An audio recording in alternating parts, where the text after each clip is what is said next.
కవిత అంత సమయం అసలు చైర్మన్ ఎందుకు ఇచ్చినట్టు ఆమెకి? అంటే అడిగితే ఇస్తారా ఎవరికైనా? అంత కవిత అడుగులు గాంధీ భవన్ వైపు పడుతున్నాయా? కవిత తనను తాను ప్రొటెక్ట్ చేసుకోవాలనుకుంటే ఫస్ట్ బీజేపీలో చేరాలి. ఆ తెలంగాణ బిల్లు పెట్టిన రోజు కేసీఆర్ పార్లమెంట్లో లేడు. ఇప్పుడు ఈ రోజు ఏమన్నా మండలిలో ఇంపార్టెంట్ బిల్స్ ఏమైనా ఇంట్రడ్యూస్ చేసే ఇది ఉందా? మీ అన్న కేటీఆర్ ఎన్నిసార్లు వచ్చాడు ఢిల్లీ? హరీష్ ఎన్నిసార్లు వెళ్ళాడు ఢిల్లీ? ఇదంతా లేకుండానే వచ్చారా మీరు? నమస్తే, తెలుగు న్యూస్కి స్వాగతం. తెలంగాణ శాసన మండలిలో ఈరోజు కవిత చాలా సుదీర్ఘంగా ప్రసంగించారు. వాస్తవానికి ఆమె 4 నెలల కిందట రాజీనామా చేశారు, కానీ రాజీనామా ఆమోదించలేదు. మండలిలో సమయం కావాలని అడిగారు. తాను ముందుగానే ప్రిపేర్ చేసుకున్న నోట్స్ పట్టుకొచ్చారు. చాలా సుదీర్ఘంగా మాట్లాడారు, మధ్యలో కన్నీళ్లు పెట్టుకున్నారు. బీఆర్ఎస్ పార్టీని తనకున్నటువంటి సహజ శైలితోటే ఏకిపారేశారు. బీఆర్ఎస్ అధినేతను కాదు, పార్టీలో ఉన్న కొంతమందిని, బీఆర్ఎస్ పార్టీ విధానాలని.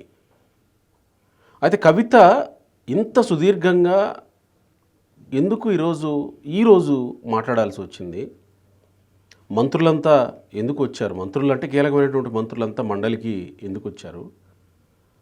ఈరోజు కవిత మాట్లాడిన దాంతో కవిత అడుగుల మీద ఓ క్లారిటీ వచ్చేసినట్టేనా, లేదా మనం తీసేసుకోవచ్చా ఓ క్లారిటీ కవిత మాట్లాడిన దాని మీద? దాదాపుగా క్లారిటీ వచ్చేసినట్టే అనుకోవాలేమో. వివి రావు గారు సీనియర్ జర్నలిస్ట్ జాయిన్ అవుతున్నారు మనతో. నమస్కారం రావు గారు. నమస్తే గోపి గారు. చాలా విషయాలు మాట్లాడారు. అంటే ఓ 10 నిమిషాల్లో మనం కూడా ఆ విషయాల మీద ఒక దీనికి రాలేమేమో, కానీ కొంచెం 1 by 1 సమగ్రంగా మాట్లాడుకుంటూ పోదాం.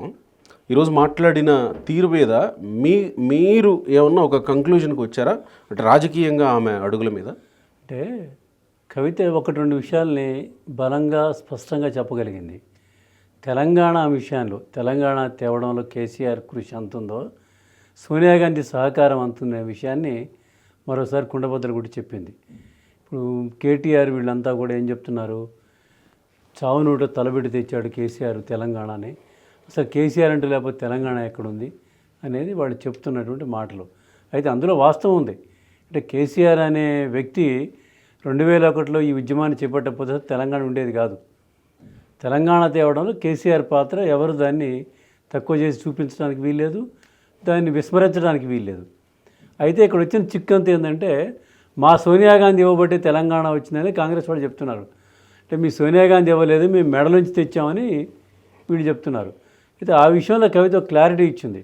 అది వీళ్ళెవరు కాదు, నేనే దానికి సూత్రధారి నుంచి చెప్పుకొచ్చింది. అంటే ఎట్లా అంటే, మేము మార్చి అట్లా ఒక సందర్భంలో వెళ్ళాము సోనియా గాంధీ దగ్గరికి. 2013లో మేము వెళ్ళాము.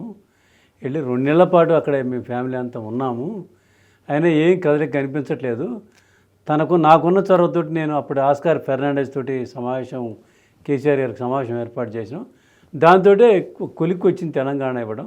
సోనియా గాంధీని ఒప్పించారు, సోనియా గాంధీ ఓకే అన్నది అని చెప్పుకొచ్చారు. అంటే ఈ విషయం మనం ఏదో ఆషామాషికి తీసుకునే విషయం కాదు ఇది. అంటే కేసీఆర్ మెడలుంచాడు, తలంచాడు, కేసీఆర్ ఉద్యమం చేశాడు, బెయిట్ చేశాడు, అందుకే వచ్చిందని చెప్తున్నారు వాళ్ళు. అయితే ఇప్పటివరకు కాంగ్రెస్ వాళ్ళు చెప్తున్నారు, లేదు అసలు మా సోనియా గాంధీ ఆ తెలంగాణ బిల్లు పెట్టిన రోజు కేసీఆర్ పార్లమెంట్లో లేడు అనేది వాళ్ళు చెప్తున్న మాటలు. అయితే ఇవాళ స్వయంగా కవిత చెప్పడం అనేది ఒక బలమైనటువంటి విషయం. దాన్ని మనం పరిశీలించాల్సిన విషయమే. ఎందుకంటే కవిత అడుగులు గాంధీ భవన్ వైపు పడుతున్నాయా అనేటువంటి సందేహాలకి కొంత తావిచ్చేటువంటి ఆస్కారం ఏర్పడింది. దానికి కాస్త బలాన్ని ఇచ్చినట్టు అయింది. ఆస్కారం ఏర్పడింది. అంటే ఇప్పటివరకు ఆమె ఎటుపోతుందా, ఏంటి జంక్షన్లో ఉంటుందా, ఏం చేస్తా అనేటువంటి విధానం కాకుండా ఆమె ఒక్కొక్క విషయాన్ని ముడిపుకుంటూ పోతుంది కవిత. అంత సమయం అసలు చైర్మన్ ఎందుకు ఇచ్చినట్టు ఆమెకి? అంటే అడిగితే ఇస్తారా ఎవరికైనా? అంత జనరల్గా సభకు వచ్చినప్పుడు రాజీనామా చేసిన రోజు నాకు మాట్లాడే అవకాశం ఉంటే ఇస్తారు. ఓకే. రాజీనామా ఎందుకు చేయాల్సి వచ్చింది ఏంటి అని చెప్తుంది. కవిత ఆ సమావేశంలో నన్ను బీఆర్ఎస్ వాళ్ళు బయటికి పంపించారు, నన్ను బహిష్కరించారు, సస్పెండ్ చేశారు, వాళ్ళు ఇచ్చినటువంటి సభ్యత్వం నాకెందుకు ఎమ్మెల్సీ అనే విషయాన్ని 2 మాటలు చెప్పి వెళ్ళిపోవచ్చు. కానీ వాటి చేయలేదు. దాన్ని ఇచ్చిన సమయాన్ని, మండలి చైర్మన్ ఇచ్చిన సమయాన్ని బీఆర్ఎస్ మీద దాడికి ఉపయోగించుకున్నారు. బీఆర్ఎస్ మీద దాడికి ఉపయోగించుకున్నారు. అంటే అక్కడ ఒక మాట కూడా ఉన్నారు కవిత, మనం గమనించాలి. బీఆర్ఎస్ చేస్తున్నటువంటి అవకతవకల్ని, బీఆర్ఎస్ తప్పుడు విధానాలని ఎండగట్టడంలో కాంగ్రెస్ విజయం సాధించింది, కాంగ్రెస్ సక్సెస్ అయింది, అందుకే కాంగ్రెస్ అధికారంలోకి రాగలిగింది అని చెప్పుకొచ్చింది. అంటే బీఆర్ఎస్లో అక్రమాలు అన్యాయాలు చాలా జరిగాయి, జరుగుతున్నాయి, ఇంకా కేసీఆర్ వీటిని పట్టించుకోకపోతే పార్టీ ఇదైపోతుంది అనేది ఆమె చెప్తూ వస్తుంది. అంటే బీఆర్ఎస్లో ఉన్నటువంటి కేటీఆర్ని, కేసీఆర్కి దగ్గర ఉన్నటువంటి హరీష్ని, తర్వాత జగదీశ్వర్ రెడ్డిని, వీళ్ళందరినీ టార్గెట్ చేస్తుంది మొదటి నుంచి కూడా. కవిత కూడా ఇప్పుడు కూడా కేసీఆర్ చుట్టూ దగ్గరగా ఉన్నటువంటి వాళ్ళని టార్గెట్ చేస్తూ వస్తుంది. ఇంతకుముందు జరిగిన ఇన్సిడెంట్స్లో కూడా ఓ నిరంజన్ రెడ్డిని ప్రెస్ మీట్ పెట్టింది, మహబూబ్నగర్లో తిట్టి వచ్చింది, సూర్యాపేట జగదీష్ రెడ్డిని తిట్టి వచ్చింది, హైదరాబాద్లో పెట్టి కేటీఆర్ని హరీష్ని ఇది చేసింది. అంటే ఇప్పటికీ హరీష్ని టార్గెట్ చేస్తుంది. కనీసం షోకాజ్ నోటీస్ కూడా లేకుండా నన్ను బహిష్కరించారు పార్టీ నుంచి అంటే ఇవన్నీ పసిగట్టే ఉంటారు కేసీఆర్ అని అనుకోలేమా? అంటే కేసీఆర్ ఒక నిర్ణయం తీసుకునేటప్పుడు తొందరపడి నిర్ణయాలు తీసుకోవడం అనేది ఆయనకి అలవాటుగా ఉండదు.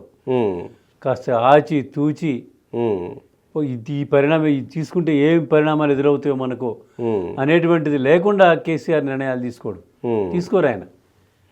ఎందుకంటే ఒక పార్టీ నిర్వహించేటప్పుడు, ఒక పెద్ద ఉద్యమాన్ని నిర్వహించినప్పుడు కూడా, ఇప్పుడు జయశంకర్ లాంటి వారిని పక్కన పెట్టారు, కోదండరామ లాంటి ఉద్యమ నేతలు పక్కన పెట్టేశారు కేసీఆర్. ఇవన్నీ ఊహించకుండా పెట్టారంటే మనం నమ్మలేం. ఎందుకంటే ఆయనకి పరిణామాలు, కవిత ఇస్తున్న అడుగులు, కవిత చర్యలు అవన్నీ గమనించే వాళ్ళు నిర్ణయం తీసుకున్నారు. అంబేద్కర్ విగ్రహం నుంచి అమరజ్యోతి దాకా అంతా అవినీతి.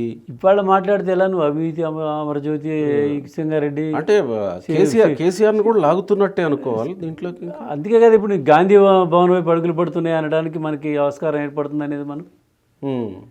ఎందుకంటే ఒక్కొక్క అంశాన్ని బయట పెట్టుకుంటూ వస్తున్నారు ఆమె. సిద్దిపేట, సిరిజిల్లా కలెక్టరేట్లు అన్యాయం జరిగింది, అవినీతి జరిగింది. ఎప్పుడు కట్టారండి కలెక్టరేట్లు అవి?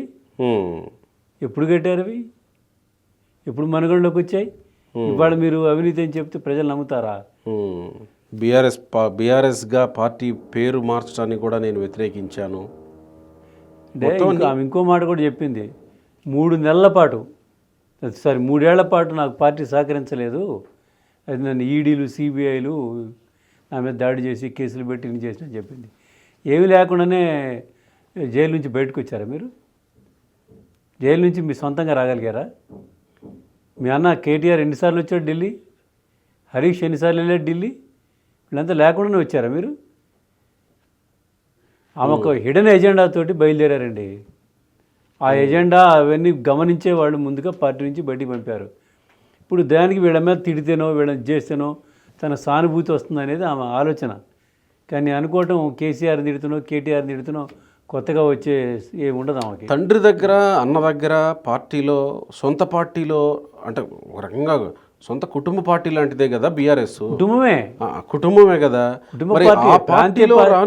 ప్రాంతీయ పార్టీలు అన్నీ కూడా కుటుంబ పార్టీలేనండి. ఆ పార్టీలో రాంది కవితకి జాతీయ పార్టీ అయిన కాంగ్రెస్ పార్టీలో, లేకపోతే ప్రస్తుతానికి రేవంత్ రెడ్డి ముఖ్యమంత్రిగా ఉన్న, ముఖ్య నేతగా ఉన్న కాంగ్రెస్ పార్టీలో ఏమీ ఇదవుతుంది? ఈ మధ్య చర్చ కూడా వినపడిందండి. అసలు కాంగ్రెస్లోకే డైరెక్ట్గా చేరడానికి ప్రయత్నించింది ఈమె. కాకపోతే కాంగ్రెస్లో ఉన్నటువంటి సీనియర్లు ఎవరు ఒప్పుకోలేదు చేరడాన్ని. ఏమైనా చేర్చుకుంటే మనకి ఉపయోగం కంటే నష్టం, ప్రయోజనం కంటే నష్టం ఎక్కువ జరుగుద్ది, ఉపయోగం ఏమి లేదు ఏం వల్ల అనేది కాంగ్రెస్ వాళ్ళు ఒక నిర్ణయానికి వచ్చి ఆగింది అనేది. అయితే అందుకే ఆమె వాళ్ళ కొత్తగా చివరిలో ఒక అంశం ప్రకటించారు, నేను ఒక రాజకీయ వేదికని నిర్మించబోతున్నాను యువతకి, ఈ రాష్ట్రంలో ఒక రాజకీయ బలమైనటువంటి వేదిక నిర్మించబోతున్నాను అని చెప్పారు. అంటే సొంత పార్టీ పెట్టుకోబోతున్నట్లు ఇండైరెక్ట్గా ప్రకటన చేశారు. ఆ సొంత పార్టీ పెట్టుకోవడం అంటే ఇండైరెక్ట్గా ఇంకెవరికో, అంటే తను ఒక శక్తిగా ఎదగలిగితే ఒక బలంగా, ఇప్పుడు పవన్ కళ్యాణ్ పెట్టారు ఆంధ్రాలో, ఒక బలంగా ఎదిగాడు. 2014లో వాళ్ళతో బీజేపీ చంద్రబాబు వీడు కలిసి పోటీ చేశారు. 19కి వచ్చేటప్పుడు బయటికి వెళ్ళిపోయాడు. మళ్ళీ 24 ఎన్నికల్లోకి వచ్చేటప్పటికి మళ్ళీ బీజేపీ తెలుగుదేశంతో కలిశారు. అంటే ఒక బలమైనటువంటి నిర్మించగలిగిన తర్వాతనే ఆయన ముందుకు రాగండి, ఆయన గౌరవించగలిగారు. ఇవాళ కవిత ఇప్పుడున్న రాష్ట్రంలో ఉన్నటువంటి పరిస్థితుల్లో ఒక పార్టీ ఒక గ్రూప్ పెట్టి ఒక బలమైనటువంటి వేదికని నిర్మిస్తారనుకోవడం అది నేను అనుకోవడం ఐ థింక్ సాధ్యం కాకపోవచ్చు. మరి కాంగ్రెస్ పార్టీలో నేరుగా చేరే అవకాశం అయితే లేనట్టే ఇప్పుడు అవకాశాలు ఉండవు, ఇప్పుడున్న పరిస్థితుల్లో ఉండకపోవచ్చు. ఎందుకంటే ఇక్కడ మన జాతీయ రాజకీయాలు ముడిపడి ఉన్నాయండి. జాతీయ రాజకీయాలు ప్రాంతీయ పార్టీలతో ముడిపడి ఉంటున్నాయి. ఇప్పుడు బీజేపీ ఉంది. బీజేపీ ప్రతి రాష్ట్రంలో ఒక ప్రాంతీయ పార్టీ తను కోరుకుంటుంది. ఇప్పుడు మనకు వచ్చే ఇది కూడా ఏంటి అంటే వచ్చే ఎన్నికల్లో బీజేపీను బీఆర్ఎస్ కలిసి పోటీ చేయబోతున్నాయి అనేది కూడా వినిపిస్తుంది మనకి. అంటే అది వర్కౌట్ అవుతా లేదా? గతంలో కూడా కేసీఆర్ కేవలం మనం బీజేపీతో పోతే ముస్లిం ఓటు మనకు ఉండదు, తెలంగాణలో బలమైన ఓటింగ్ ముస్లిం ఓటింగ్ అది పోద్దనే భయంతో ఇది అయిపోయాడు అనేది ఉంటుంది. అందుకని కాంగ్రెస్ కూడా బీఆర్ఎస్ తోటి ఘర్షణ పెట్టుకునేటువంటి పరిస్థితి రాష్ట్రంలో ఉన్న జాతీయ అంశాలను పెట్టుకున్నప్పుడు రాదు. ఇంతకుముందు కాంగ్రెస్ ఈ పరిస్థితి రావడానికి కూడా జాతీయ నాయకత్వం ఒక రకంగా గతంలో బీఆర్ఎస్ తోటి ఘర్షణకు ఉండేది కాదు. దానికి అనుగుణంగానే ఇక్కడ నాయకులు రాష్ట్ర నాయకులు పనిచేశారు. ఇది కాదు మనం అసలు మునిగేటట్టు ఉందని తర్వాత రేవంత్ రెడ్డి వచ్చిన తర్వాత దాన్ని ఇది కాదు ఇది అని తన విధానాలు చెప్పుకొని ఒప్పించుకొని యుద్ధం ప్రకటించాడు. రెండు విషయాలు ఉన్నాయి వివి గారు ఇక్కడ. ఒకటి, కవిత తనను తాను ప్రొటెక్ట్ చేసుకోవాలనుకుంటే ఫస్ట్ బీజేపీలో చేరాలి, కాంగ్రెస్లో కాదు చేరాల్సింది ఆమె. ఎందుకంటే మనం ఈ మధ్యకాలంలో చూస్తూనే ఉన్నాం కదా రాజకీయాల్లో, ప్రొటెక్ట్ చేసుకోవాలంటే బీజేపీలో చేరాలి. పోనీ కాంగ్రెస్ పార్టీ కవితని బీ టీమ్గానో లేకపోతే కవితని నేరుగా చేర్చుకోవడం వల్లనో కాంగ్రెస్ పార్టీకి కొత్తగా ఒరిగేదేంటి ఇక్కడ? రెండు విషయాలు క్లియర్గా. ఒకటి, బీజేపీలో చేరకుండా కవిత ఇటువైపు చూడడానికి గాంధీ భవన్ వైపు అడుగులు పడ్డానికి కారణాల్లో ఆమె ప్రొటెక్షన్ కోరుకుంటే బీజేపీ వైపు వెళ్ళాలి, లేదా అసలు కాంగ్రెస్ పార్టీ కవితని చేరదీయడమో లేకపోతే కవిత ద్వారా ఇలాంటి అడుగులు వేయించడమో అంటే కాంగ్రెస్ పార్టీకి ఒరిగేది ఏంటి? అంటే కాంగ్రెస్ పార్టీకి ఒరిగేది ఏమి లేదని సీనియర్ లాపుతున్నారు అని, లేకపోతే ఎప్పుడో కాంగ్రెస్లో చేరిపోవాలనే ఆలోచన ఉంది. ఒరిగేది ఏమి లేదు కానీ ఒరగకపోగా బీఆర్ఎస్ పతనం కాంగ్రెస్ పార్టీకి కావాలి. ఓకే, అట్లా ఉందనుకోండి, ఏదో మాట్లాడుకుంటూ వెళ్ళిపోతూ ఉంటుంది. ఇక్కడ కాంగ్రెస్లో చేర్చుకుంది అనుకో ఆ విలువ ఇది ఉండదు, కాంగ్రెస్ పార్టీకి ఉండదు, ఆమెకు ఉండదు. భారతీయ జనతా పార్టీ డోర్లు క్లోజ్ అయ్యాయనే ఆమె బయట వచ్చారు. అందుకని ఇప్పుడు ప్రతి సందర్భంలో కూడా నేను బీజేపీతో కలుస్తానంటే నేను కాదన్నాను, జాతీయ పార్టీ వద్దన్నాను, ఇవన్నీ చెప్తుంది ఇప్పుడు కవిత గారు చెప్పేది అంటే ఇప్పుడు ఇవన్నీ బీజేపీకి ఆమెకు డోర్ క్లోజ్ అండి. ఎందుకంటే బికాజ్ ఆఫ్ జాతీయ రాజకీయాల్లో బీజేపీకి ప్రాంతీయ పార్టీల అవసరాలు ఏర్పడుతున్నాయి. కాంగ్రెస్ తోటి అలాగే బీజేపీకి ఉండదు. ఇక్కడ ఏమైనా కాస్త కూస్తూ ఉంటే బీఆర్ఎస్ తోటే ఉండాలి భవిష్యత్తులో. అందుకని అటువంటి తండ్రి వాళ్ళందరూ వ్యతిరేకించిన ఏమని తీసుకోవడం దానికంటే సైలెంట్గా ఉంటే ఉపయోగం ఉంటుంది కదా బీఆర్ఎస్కి, బీజేపీకి బీఆర్ఎస్ తోటి వల్ల పెద్ద ఉపయోగం ఏం లేదు కదా. అంటే ఇప్పుడు కాంగ్రెస్కి ప్రత్యక్షంగా ప్రయోజనం లేకపోయినా కేసీఆర్ లేకపోతే బీఆర్ఎస్ అనే పార్టీని ఇబ్బంది పెట్టడానికి రాలేయడానికి రప్పలేయడానికి పనికి వస్తుంది. ఓకే. ఇప్పుడు ఒక ఉద్యమం ఏది బీఆర్ఎస్ తోటి వ్యతిరేకించి కాంగ్రెస్కి వ్యతిరేకంగా ఉన్నటువంటి రాష్ట్రంలో ఉన్నటువంటి కవులు, కళాకారులు, మేధావులు వీళ్ళందరినీ ఆమె చేరదీయగలుగుతుందా? చేరదీయగలిగి ఒక వేదిక బలంగా నిర్మించగలిగితే ఆ రోజు బీజేపీ వాళ్ళు చూస్తారు ఆమె వైపు, కాంగ్రెస్ వాళ్ళు చూస్తారు, ఇద్దరు చూస్తారు.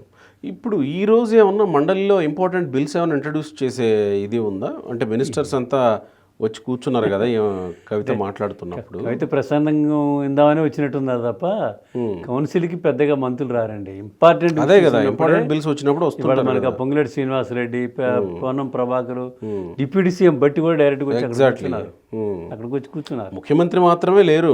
ఇప్పుడు బట్టి వీళ్ళంతా వచ్చారంటే కీలకమైన మంత్రులు వచ్చినట్టే కదా. అవును అంటే సీనియర్ మంత్రులే, ఇదైన వాళ్ళే కదా. అంటే ఆమెకి సభలోకి రావడం, అంతసేపు ప్రసంగించడం, మంత్రులు రావడం, అంటే ఆ ప్రసంగానికి ఒక గ్రావిటీ వచ్చేలా ఏమంటాం, ఆ ప్రసంగం ఒక స్థితి, ఒక స్థాయిలో ఆ ప్రసంగాన్ని నిలబెట్టేలా ఈరోజు సభలో చర్యలు కనపడింది ఉన్నాయి. అన్నట్టు. ప్రభుత్వ చర్యలు ఉన్నాయి, ప్రభుత్వ చర్యలు మనకు కనిపిస్తున్నాయి. సో అంటే ఇక ఇప్పుడు జనరల్గా రాజీనామా చేసిన తర్వాత ఆమోదించలేదు అనుకోండి, మండలిని పర్సనల్గా కలిసి సార్ నాది ఆమోదించండి, ఈ పరిస్థితులు ఇవి అని చెప్పుకుంటారు. లేదంటే కోర్టుకు పోతారు. కోర్టు వరకు పోయినా పోకపోయినా ఇప్పుడు పోతున్నారు కదా, ఈ మధ్య ఏపీలో జరిగిందట, జయమంగళ వెంకటరమణ కోర్టుకు పోయినాడు ఇప్పుడు. అంటే అక్కడ విధానం వేరు. ఇక్కడ ఏంటంటే ఆయన కలిసి లేదంటే నా రాజీనామా ఆమోదించండి. అదేలే. జనరల్గా ఏంటి అంటే కొన్ని ఎమోషనల్గా ఉంటాయని మండలి చైర్మన్లు కానీ స్పీకర్లు కానీ శాసనసభ చైర్మన్ స్పీకర్లు కానీ వెంటనే రాజీనామా ఇవ్వను కానీ ఆమోదించరు. కొంచెం వెయిట్ చేస్తారు, ఒక వారమో 10 రోజులు, నెలలో 2 నెలలు చూసి దాన్ని బట్టి చర్యలు తీసుకుంటారు. సో ఇప్పుడు కాంగ్రెస్లోకి కన్నీటి బాట వేసుకుంటుంది కవిత అయితే. అంటే నేను అనుకోవడం గాంధీ భవన్ వైపు అడుగులు నడుస్తున్నాయి అనేది మనకు అర్థమవుతుంది. మరి అది ఎటు దారి తీస్తుందా ఏంటా అనేది చూడాలి భవిష్యత్తులో. అవి చాలా విషయాల్ని చెప్పుకొచ్చారు. నేను ఎంపీగా ఉన్నప్పుడు, నేను ప్రజాప్రతినిధిగా ఉన్నప్పుడు ఏ కాంట్రాక్టర్లు ఏ పెద్ద వాళ్ళు పెట్టుబడిదారులు నా దగ్గర రాలేదు, చారణ లేదు, ఇవన్నీ చెప్తుంది. అంటే మిగతా వాళ్ళు చారణ ఇచ్చారు అని. అంటే జనరల్గా కేసీఆర్ సంతానానికి ఉన్నటువంటి చాతుర్యం, అంటే వాక్చాతుర్యాన్ని ప్రమాణంగా ప్రదర్శించారు, ప్రమాణంగా రక్తి కట్టించారు, ఆమె కన్నీటి పర్యంతం అయ్యారు. రైట్. అంటే 2 ఏళ్లలోనే ఈ పరిణామం జరగటం అంటే మిగతా 3 ఏళ్ళని కవిత బాగా ఉపయోగించుకోబోతుంది. ఇక చూడాలి. ఆ ఉపయోగం మరి ఆమె అనుకున్న స్థాయిలో కొంచెం గట్టికురాలే, మొండి ఆమె ప్రణాళిక ప్రకారం జరుగుతుందా లేదా చూడాలి. కూడా కాస్త మొండిదే. కేసీఆర్ లాగానే మొండిదే, పట్టుకుంటే వదలదు. రైట్. తను ఇప్పటికే జిల్లాలు పర్యటనలు అని చెప్పి తిరిగి ఆ జిల్లాలో ఒక నాయకుడి మీద, ఆ జిల్లాలో ఒక నాయకుడి మీద రాయేసుకుంటూ వస్తుంది రాళ్ళు. ఇక రానున్న రోజుల్లో అది ఆ కార్యక్రమం ఇంకా తీవ్రం అవుద్ది. బీఆర్ఎస్లు కూడా బిక్కిరి అవుతారు. కాంగ్రెస్ వాళ్ళు ఒడ్డు మీద కూర్చొని సంతోషిస్తారు, వాళ్ళు ఉక్కిరి బిక్కిరి అవుతారు. ఇది మనకు కనిపిస్తున్న ఇప్పుడు చిత్రం. Right sir, thank you. Right.